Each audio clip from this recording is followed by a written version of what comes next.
মা বাবা বদলানোর কোনো অপশন যদি থাকতো তাহলে অনেক সন্তানই তাদের মা বাবা বদলাইতে চাইতো। কথাটা কিন্তু নির্মম সত্য। মা বাবা ভালোভাবেই জানে কোন সন্তানের ওপর কাঁঠাল ভাঙা সহজ। সংসারে কোন সন্তান স্যাক্রিফাইস করতে জানে। মা বাবার কাছে সব সন্তান সমান, এটা একটা টপ লেভেলের মিথ্যা কথা।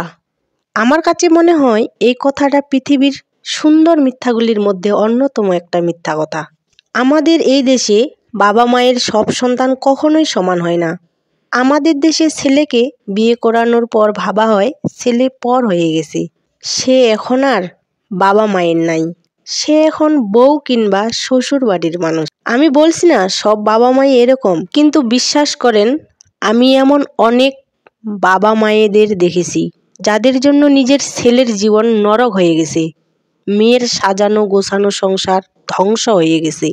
নিজেদের আলগা ফুটানি মারতে গিয়ে ছেলে মেয়েদের ভবিষ্যৎ অন্ধকার হয়ে গেছে। সব সন্তান খারাপ হয় না, আর বৃদ্ধাশ্রমে যারা থাকে তাদের সন্তানই অমানুষ হয় না। কর্মফল বলেও একটা কথা আছে, এটা আমরা অনেকেই ভুলে যাই। আপনার সন্তান একজন মানুষ, তারও ভালো লাগা খারাপ লাগা আছে, তাকেও একটু বোঝার চেষ্টা করুন। এই কথাটা সবার জন্য না, অনেক মা বাবা আছে যারা এক চোখামি করে তাদের জন্য। তো আপনাদের সাথে এই গল্পটি শেয়ার করতে করতে চলে এসেছি আমরা বগুড়া শহরের সাতমাথার নিউ মার্কেটে। আমার সংসারেরও কিছু কেনাকাটার ছিল, তাছাড়া আমার ছেলেও বলতেছিল বাইরে যাব। যেহেতু আমার ছেলে স্কুলে যায়, বাসায় থাকতে থাকতে বিরক্ত মনে করতেছে। আমি এই ভাইয়ার দোকানেই বেশি কেনাকাটা করি।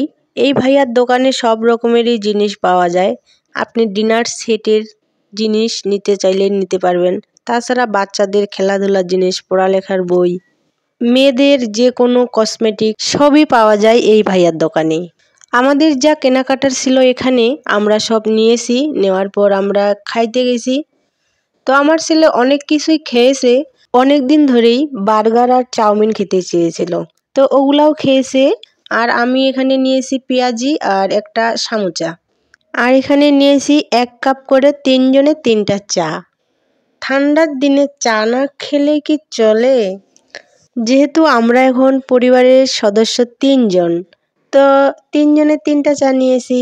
প্রথমে আমরা 2টা চায়ের অর্ডার দিয়েছিলাম, কিন্তু আমার ছেলে বলতেছিল ও 1 কাপ চা নিজেই একাই খাবে। তো খেয়ে দিয়ে আমরা এই তো এখন চলে আসতেছি বাসায়। যেহেতু এটা ডিসেম্বর মাস ছিল, তো অনেকখানি এই মরিচ বাতিগুলা দিয়ে অনেকে গেটে কিংবা বাড়িতে সাজিয়েছিল, তো আমার খুব ভালো লাগতেছিল।